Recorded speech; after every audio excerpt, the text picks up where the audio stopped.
Welcome to the LEC court. Jury members, attorneys, on the matter of dispute for the title of second best team in the league.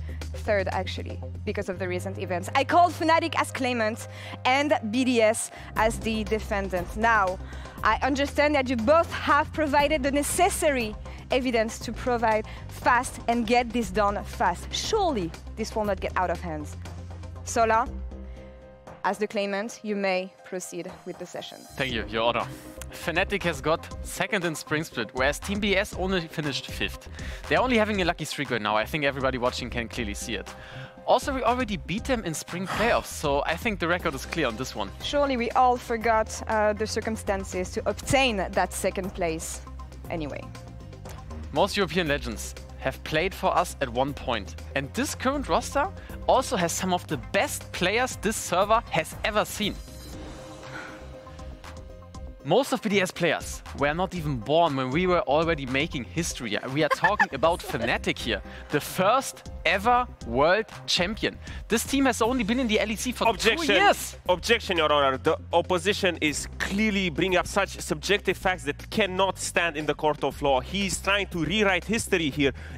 Are they even forgetting what happened yesterday with the Team Heretics incident? Fair enough. Sustained. These are not the times, jurors, these are not the times of all kings versus new kings. The LEC has abolished those dark times in which, frankly, your client was not doing so good. So maybe it was for the better. Your Honor, the claimant is simply refusing ours and SK's rights.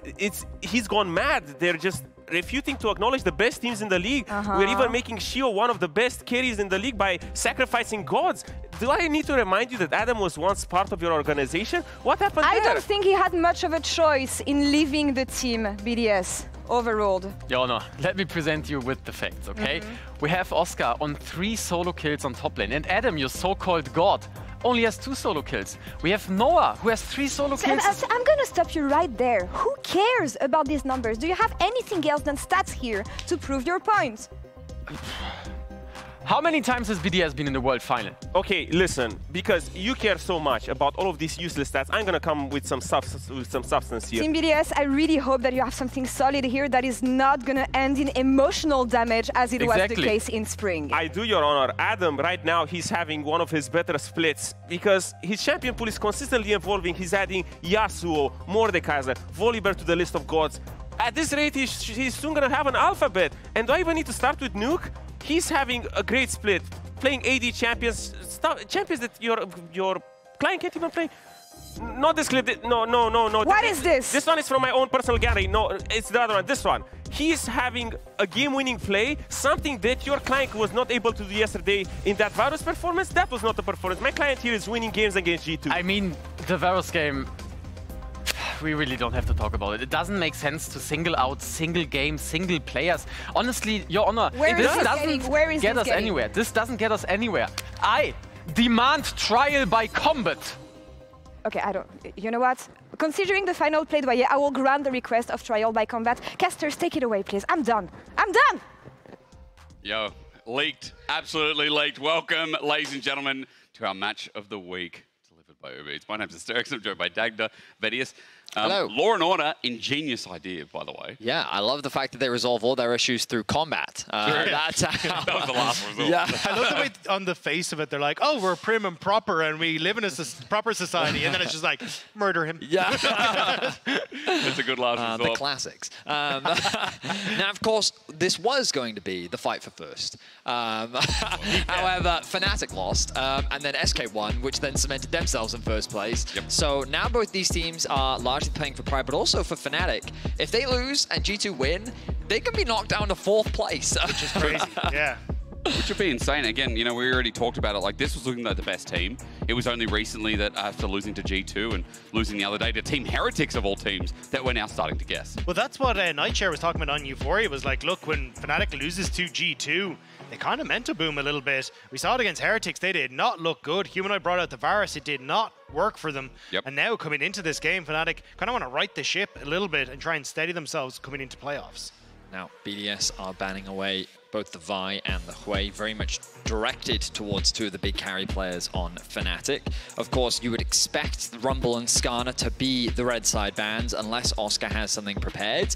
With the Maokai joining, you have to imagine that this Skarner is going to follow up. BDS coming in with a very clear game plan, trying to limit Humanoid's pool. We saw his first AD mid of the split yesterday, and it was probably his worst game of the split. Yeah. So it definitely seems like BDS trying to push him in that direction with the Skarner being left open. It is indeed. I mean, look at the priority they've taken. Labrov, for once, is not going to get his rel. And I imagine then you're probably going to look towards something like the Ezreal coming through for Noah here. It's been something that he's been very much enjoying, and especially when you're up against the Skarner, just having that little bit of extra range works out fantastically and kind of limiting the impact of the Skarner as the game goes on.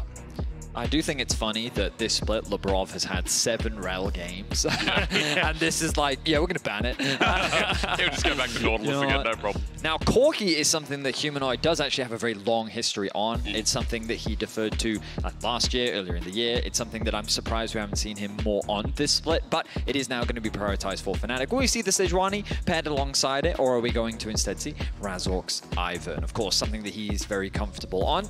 Now, I'm very curious what direction BDS go. We've been seeing more carry junglers from Sheo throughout the split. Is he thinking about more of that AP route, or does he perhaps want to offer more frontline with something like the Sejuani, which in Europe is a mainstay here in the jungle? Yeah, I do like opting in towards something that's a bit more of a carry pick for him. It's kind of been what they've tended towards this split, and I wouldn't be surprised to see that Taliyah go in towards the jungle. I think you do open up then Nuke, of course, to go towards something like the Varus or these even Tristana, like we've seen quite a bit in towards the Corki. So I think that would probably be the lineup that we're looking at. And then it's a question of what Fnatic want to do for Oscarinin, because we've kind of seen the Mordekaiser coming out as these big answers, but not actually maybe going to see it here, because Jinx taken away. It's an interesting one. I mean, again, goes into the same narrative that Ice has been playing towards all split. The front to back here now is most played with 5 games on the Jinx. It's a trend that we've been seeing more with BDS, where they prioritize their AD carry earlier.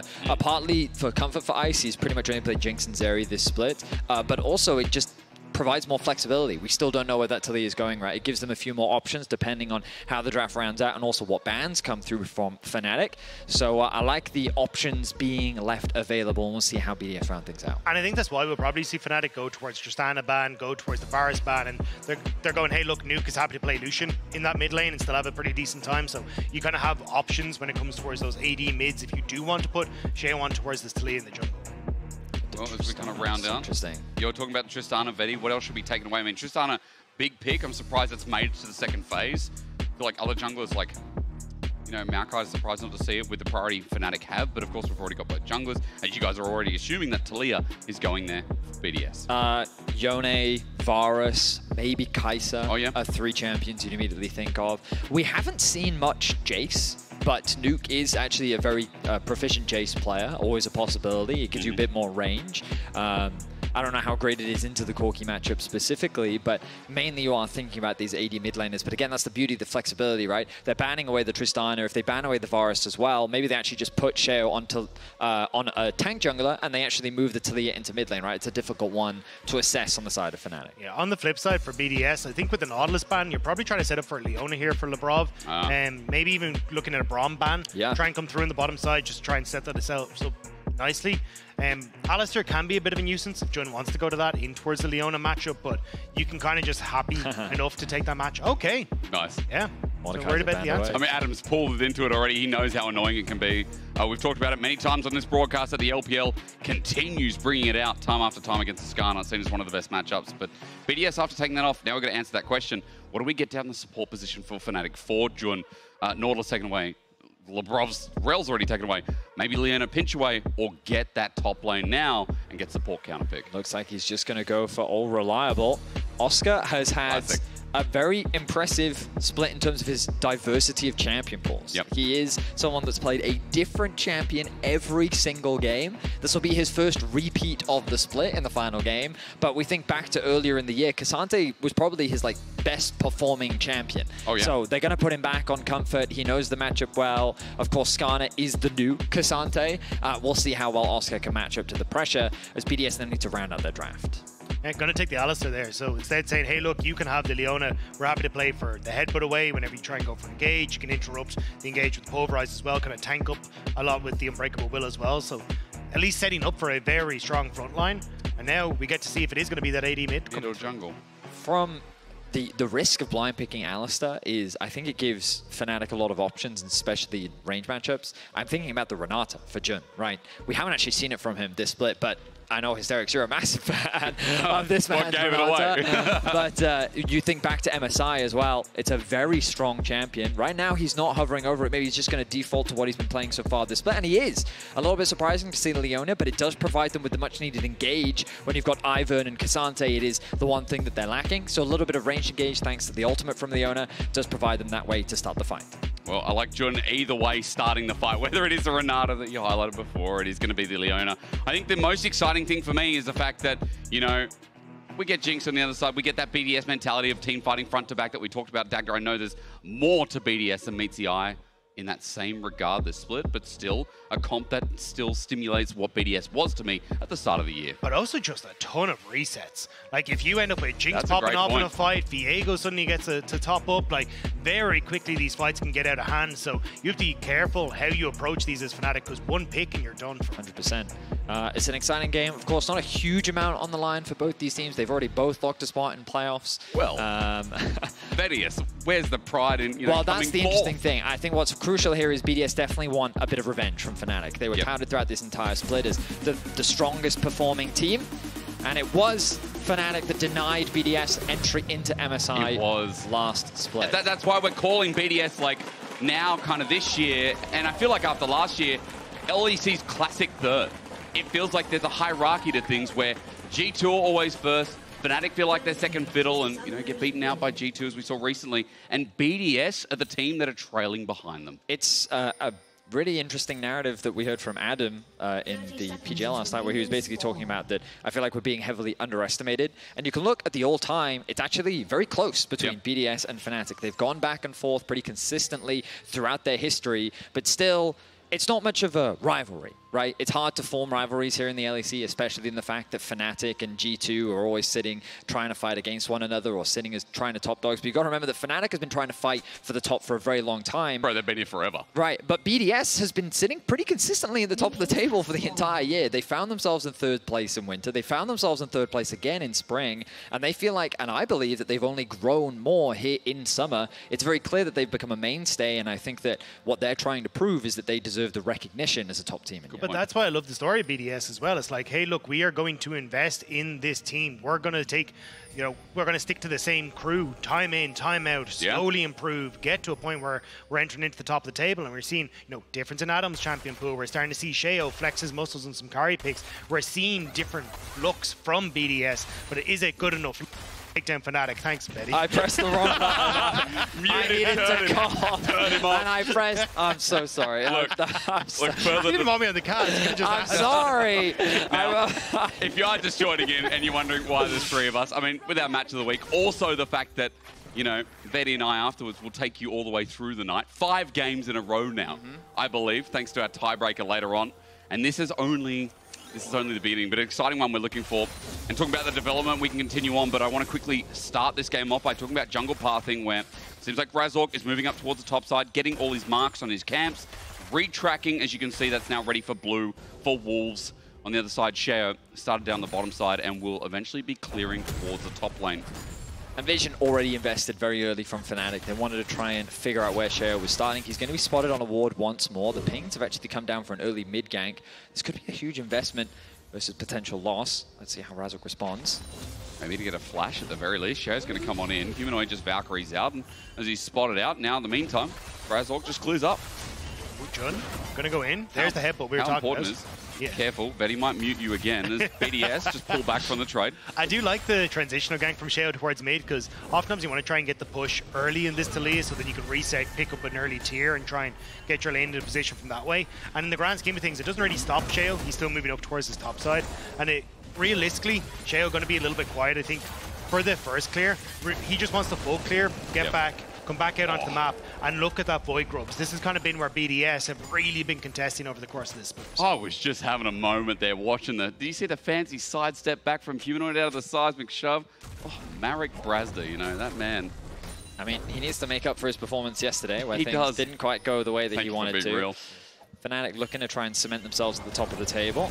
AD carry mid. Does it count on the Corki under turret? Maybe it does under turret! No. Oh no! Vedius, why did you talk? Okay, I'm turning it off. I mean, he got solo killed again. 2 days now. Oh dear. BDS. And it doesn't stop there, does it? Razork caught out, he flashes, Labrov matches the trample, the auto attack, the kill secured. Oscarinin now up against the wall, thinking about what he can do to bring Fnatic back with some aggression in their early game, but Adam's over the wall. He can't be slowed, as you see on your screen, and Fnatic have just made double whoopsie. That was a complete disaster for Fnatic. It may not stop, though, because Labrov's still here. I mean, and the damage early out of the Skarner can't be undermined. I mean, Ghost is there. Oscar's not going to pop it. He holds his ground. But meanwhile, on the bottom side, Ice is going to get Zenith Blade in. Cleanses out, flashes out. Double Summoner is something positive to talk about for Fnatic's early game. Ice a little overstepped there as Jun finds a nice angle to burn both Summoners. But we look back at this play in mid. Humanoid fully commits, gets knocked underneath the tower. Doesn't have the movement speed because of the slow to get away from the tower. Loses his life. Now Razork feeling confident. Doesn't expect Adam to collapse. We got to get back into live. Well, we get Zenith Blade again. Ice is in trouble, and with no summoners, that's just such an easy kill.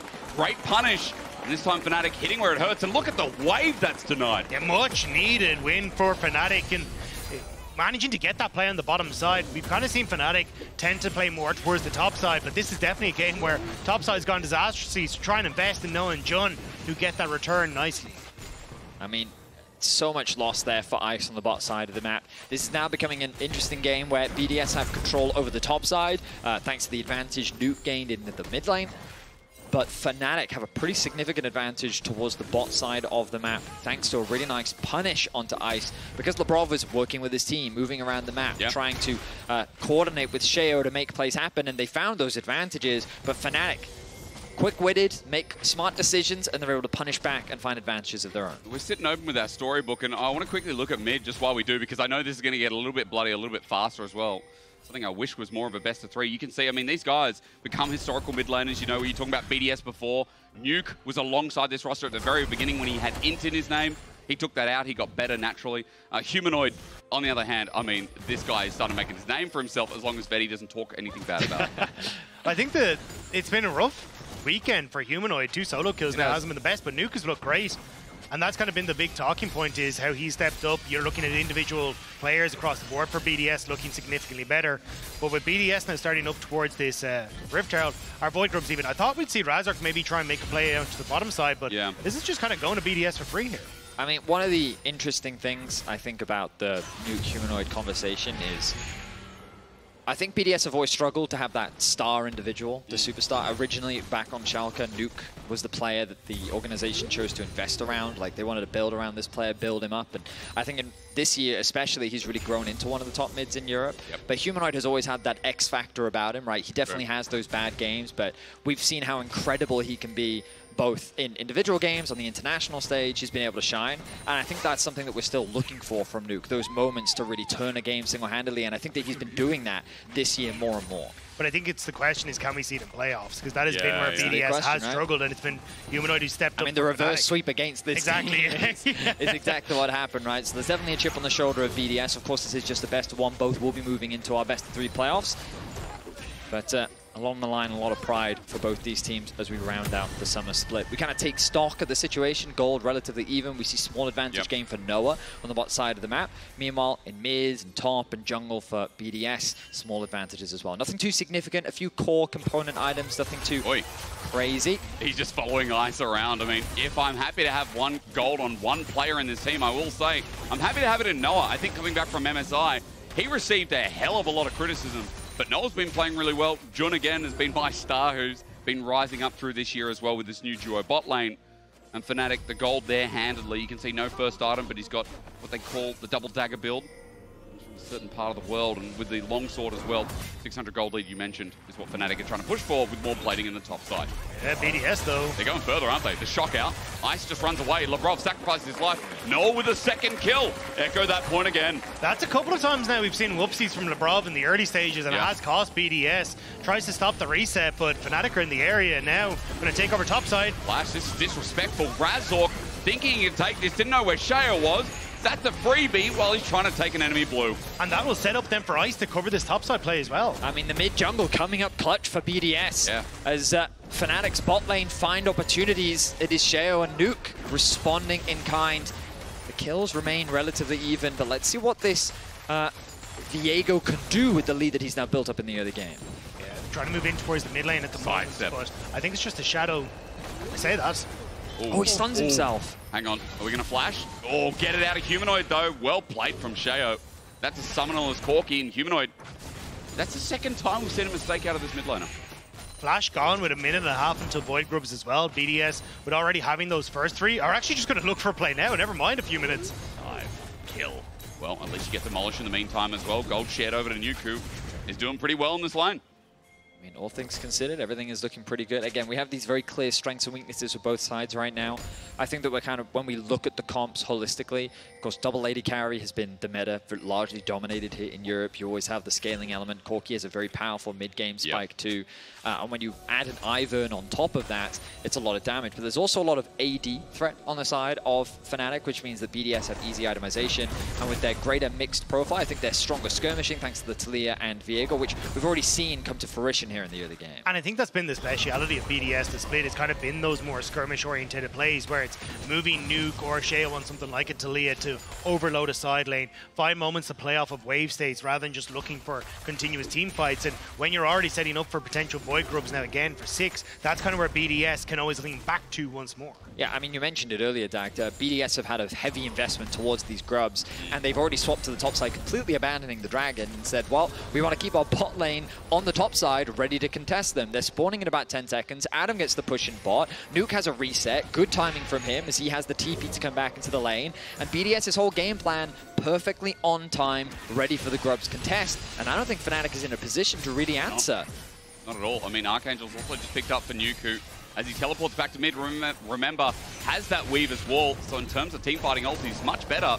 And Adam even being mid here, sets up for the potential 1, maybe 2 plays, with the next wave crashing in. And now Sheo just going to be able to get these Scylla Smite for this last grub. There it goes. So Fnatic, too late to the play. Going to try and push BDS down into this mid lane to see if at least they can shove the lane with Noah and maybe get some turret plates for themselves. But BDS could look to respond in the mid wave, so have to be a little bit careful here. Now they just back off. I mean, Fnatic have to do the same. All Noah can do is get a push in top, but man, early game, this seems really good for BDS, as we were saying. You know, 6 grubs is so great, and tempo advantage now given over as Noah is delayed back on the recall. That means BDS can start the dragon without an AD carry back to his own base even. Yeah, and it means that you can get easy push now for Ice on that bottom side to try and cover this play too. So I know it kind of needs to move in there, and I think that's kind of been the big swap that has come in favor of Ice here, is just the fact that he keeps rotating around the map, and Fnatic trying to match means they haven't quite been able to punish as heavily. Still a 20 CS lead, but a lot of that from the early stages.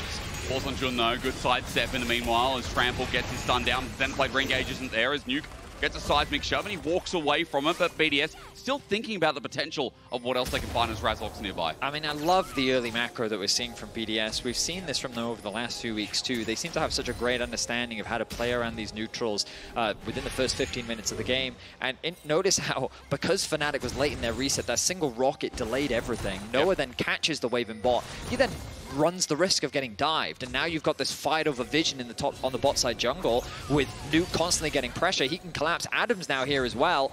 Oscarinin is literally being left on an island. Adam's mid more than he is top. And again, this isn't strange for Adam. Right? We think back to his Darius performances, his Garen performances. He would just run mid and gank. But the problem was it was always at the cost of so much for himself. But I feel like that he's gotten much better at, like, look, he still has a small gold lead, even though he's finding ways to roam mid. He's getting plates. He's still offering value. You run Demolish. And then if you just roam on Demolish, down, well, then it doesn't matter, right? You can just quick hit and run back. It's been great. And Oscarinin doesn't have Demolish, so it hasn't worked out as well. That's a smart play. At least he gets some turret plating in the meanwhile. TP is available for Adam, depending on where he goes next, but he's walking out of base alongside Nuke with Humanoid now moving bot. The other value is your Skarner.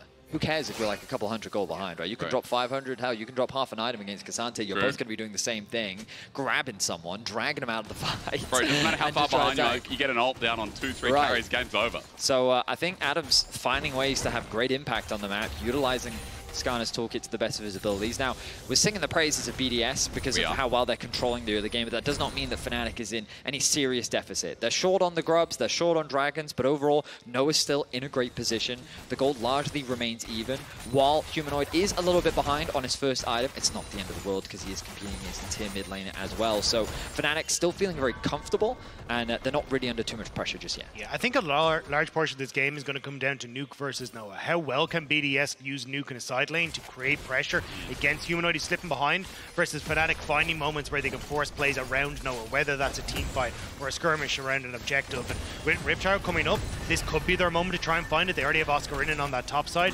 Humanoid has no teleport though, which is going to make it tough for Fnatic to find the 5 versus 5 that they would like to on that top edge. You also note as well, I mean, Nuke still got that wall up and available. He does have the TP if he ever has to reposition, but for now, Sheo starts it off, and with that top push again from Ice after getting plates, getting the Herald as well.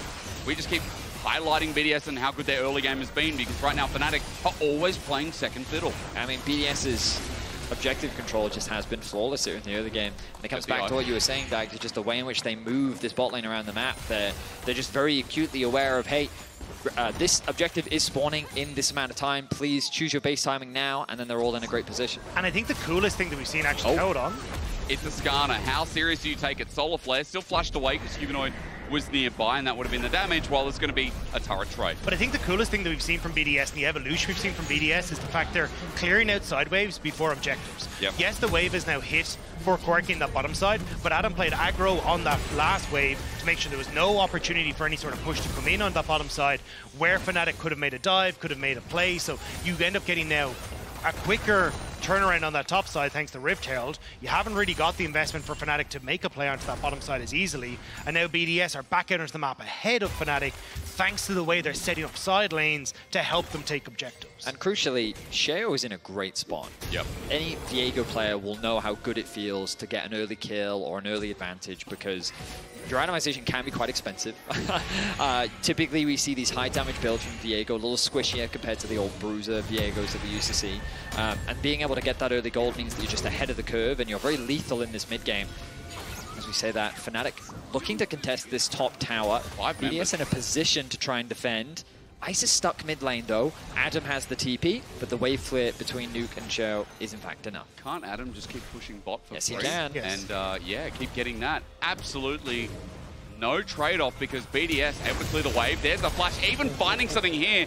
Humanoid flashes in the last sec. Thank the Merc Treads, otherwise he was dead. Yeah, Merc Tread value through the roof there, and Fnatic now with the wave coming through want to try and set up. No ward was placed for Adam's teleport, though I think they would have liked to have a ward in behind Fnatic. There is one right the way out of Krugs, but that just died. So BDS would just try and push Fnatic away. Look at the map state though. Bot lane has just been pushed in. The top wave has been defended. Dragon spawns in 8 seconds. I thought they were actually going to throw a reset in, but now they're all collapsing mid.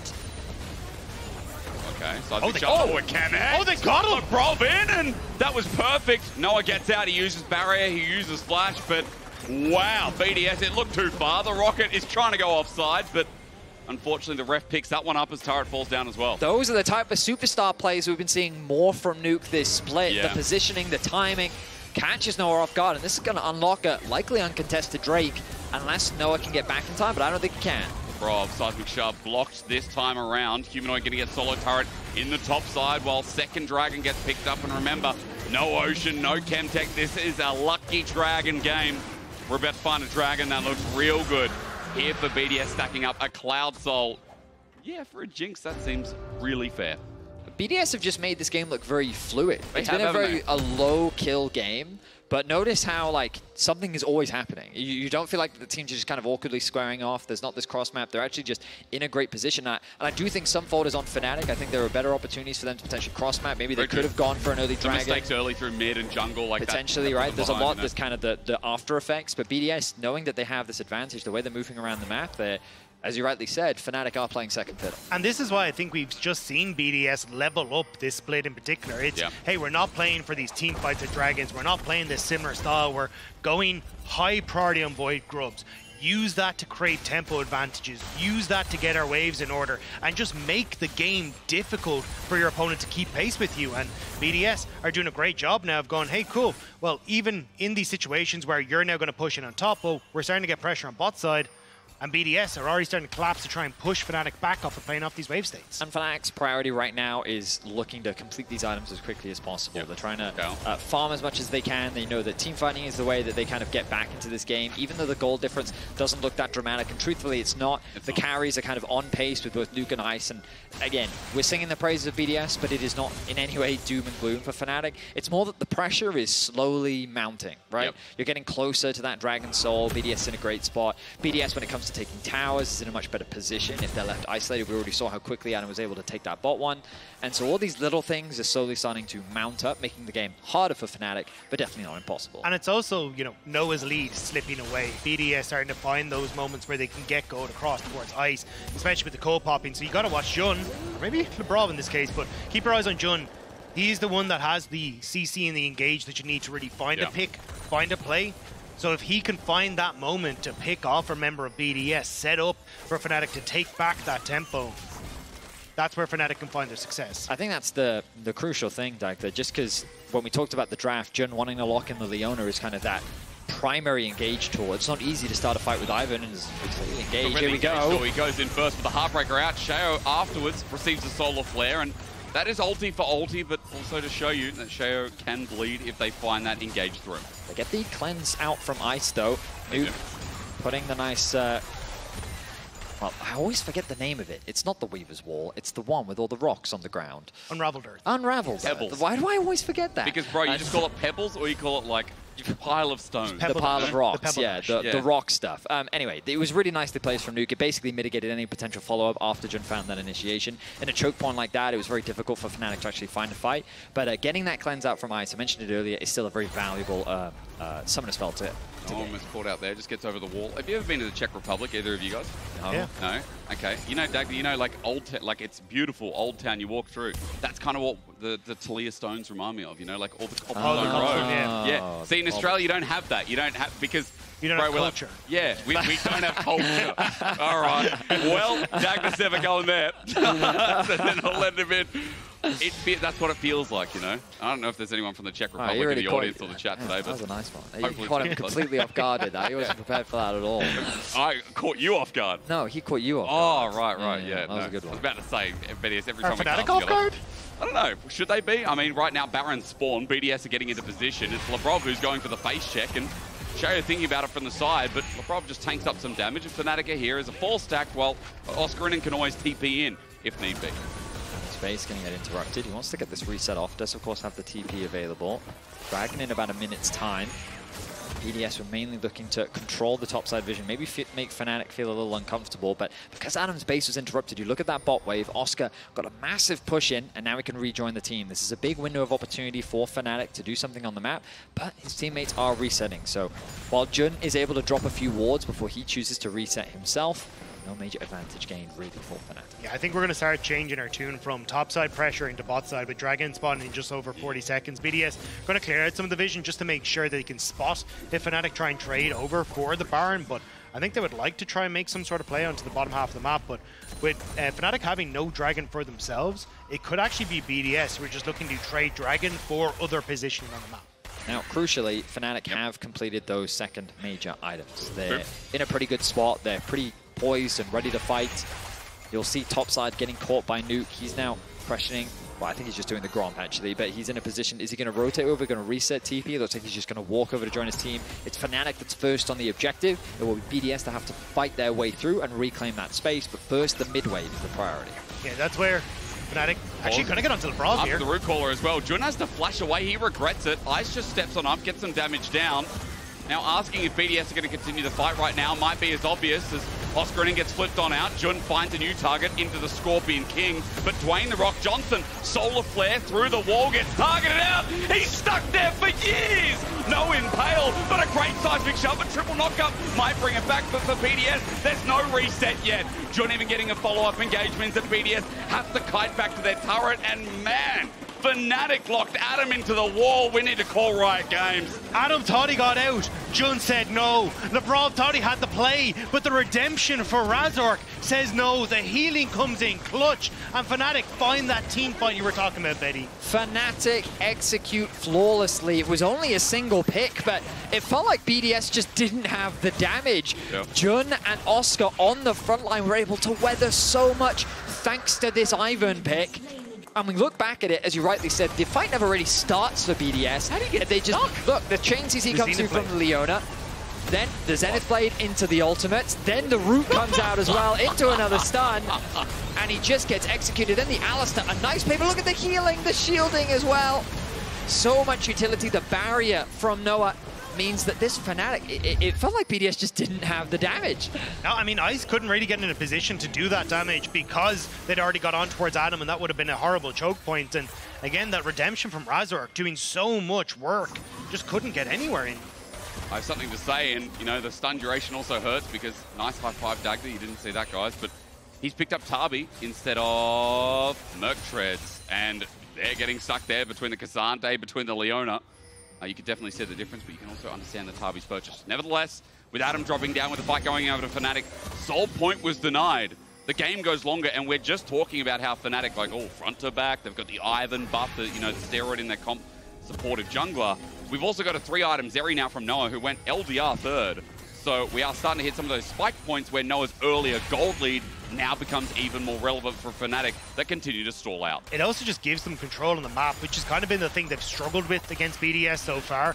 You can see Adam has dropped bottom weight because he tried to move in towards mid to see if they can make a play. He's now going to move back onto the bottom side, but it means that Oscarinin's open to start making plays towards Baron and maybe get the TP out of Adam. Fnatic playing this beautifully.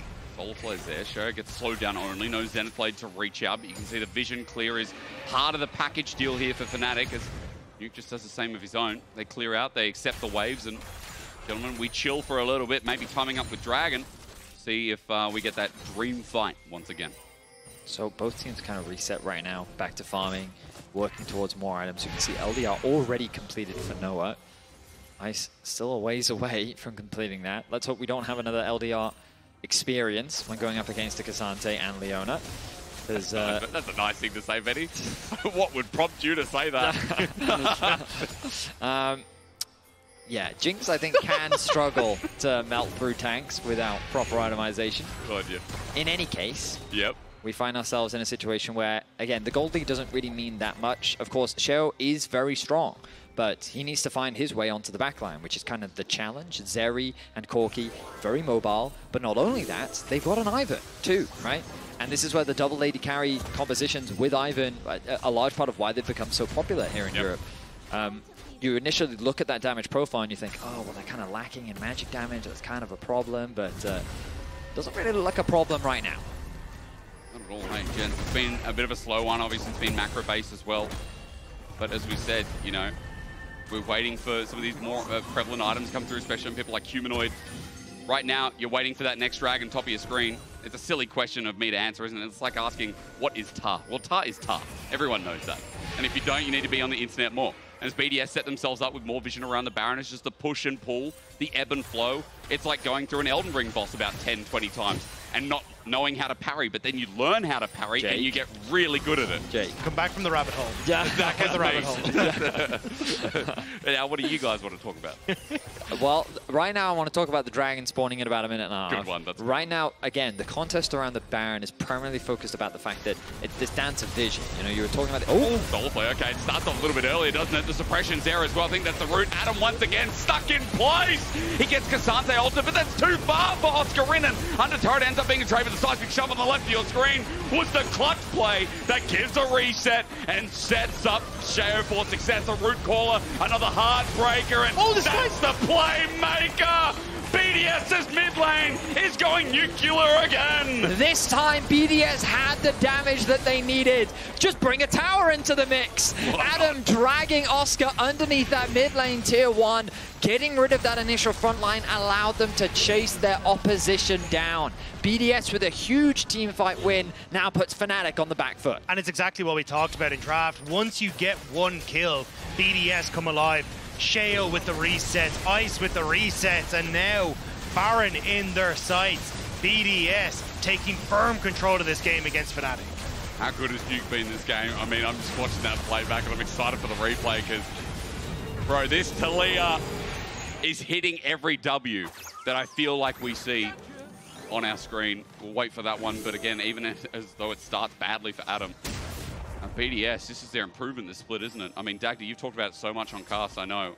They're not just a team fighting team, it feels like through early macro, through even now their adaptation to what more of their old style, it's all rounding out as a much nicer present. And it's not that they've lost that team fight. They are still very potent. It's just they've added to the repertoire. And now Fnatic kind of see if they can find a moment to sing off the same hymn sheet, because in position now for Dragon, good choke points that BDS can't really encroach through. Crazy makes number 6, doesn't it? Dragon still getting whittled down slowly but surely for Fnatic to deny that top point against Sola player. Engages there, Impale is there, and also a rocket, but another shove! They're all multi-man Nuke, stop it! Check his PC, get him off Taliyah, because Fnatic can't handle it. Off on the side, Noah still hitting the Dragon though, and onto Razork. I mean, BDS need to get on back. They may have gotten the kills, but the Dragon is also important, and running forward, they now know it's taken by Fnatic, but in the pit with no way out, and Eyes getting excited. Fnatic up against the wall, and BDS looking like the second best team in the LEC. I damn think so. And Sheo still chasing down Humanoid. He's got nowhere to go. He goes over the Unraveled Earth and gets taken down. And that's deja vu. We saw it at level 3, and we'll see it again right before our eyes as BDS look to take it home. It's another clean ace, and maybe even the game. Those respawn timers, it's 40 seconds for Humanoid. This guy is insane. This team is looking more insane. It's not just this week, folks, but watch through BDS. They're looking at an 8-1 finish, and sure, SK hold on to first, but in a clear second, in clear momentum, and in clear driving force towards Summer, and as well as Worlds, BDS are looking on fire. It's time we start to look at BDS, see that they are standing and accounting for themselves in the LEC. They were one headbutt pulverize away by Luon from being undefeated in the LEC, and now they are rolling into playoffs, an absolute monster. I mean, BDS are just, they're a very clean team. A single fight was arguably the only mistake they made this game. Nuke had an incredible Taliyah performance. Sheo, we didn't really get to sing his praises as much, but he was having massive impact in those last few fights, getting a triple kill in the last one. And you can vote for your key player of the game at LEC on X, Sheo, Nuke, or Ice. Of course, all great options. They are, but a great performance. No but. By all of them. All around. By all of them. But if you want bias, you could ask me, and I can tell you probably that Taliyah, eh? Just a little bit. I could force them into it, maybe you at home, but either way, as Vedius said, all well-deserved. All I can tell you is that, ladies and gentlemen, that's our Barney out of the way. We've still got plenty to go here today as we toss to a break, but we are going to have a striker interview right after the break.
Red Bull gives you wings. There's a place where everything begins. From the first tutorial journey to challenging the worlds. A place where people connect and friends rise to become legends. There's a place where adventure awaits you. Welcome to the legendary lobby. Marriott Bonvoy. Unlock exclusive member rates and legendary benefits across over 30 hotel brands worldwide. Sign up today for free and claim your Masterwork chest and key.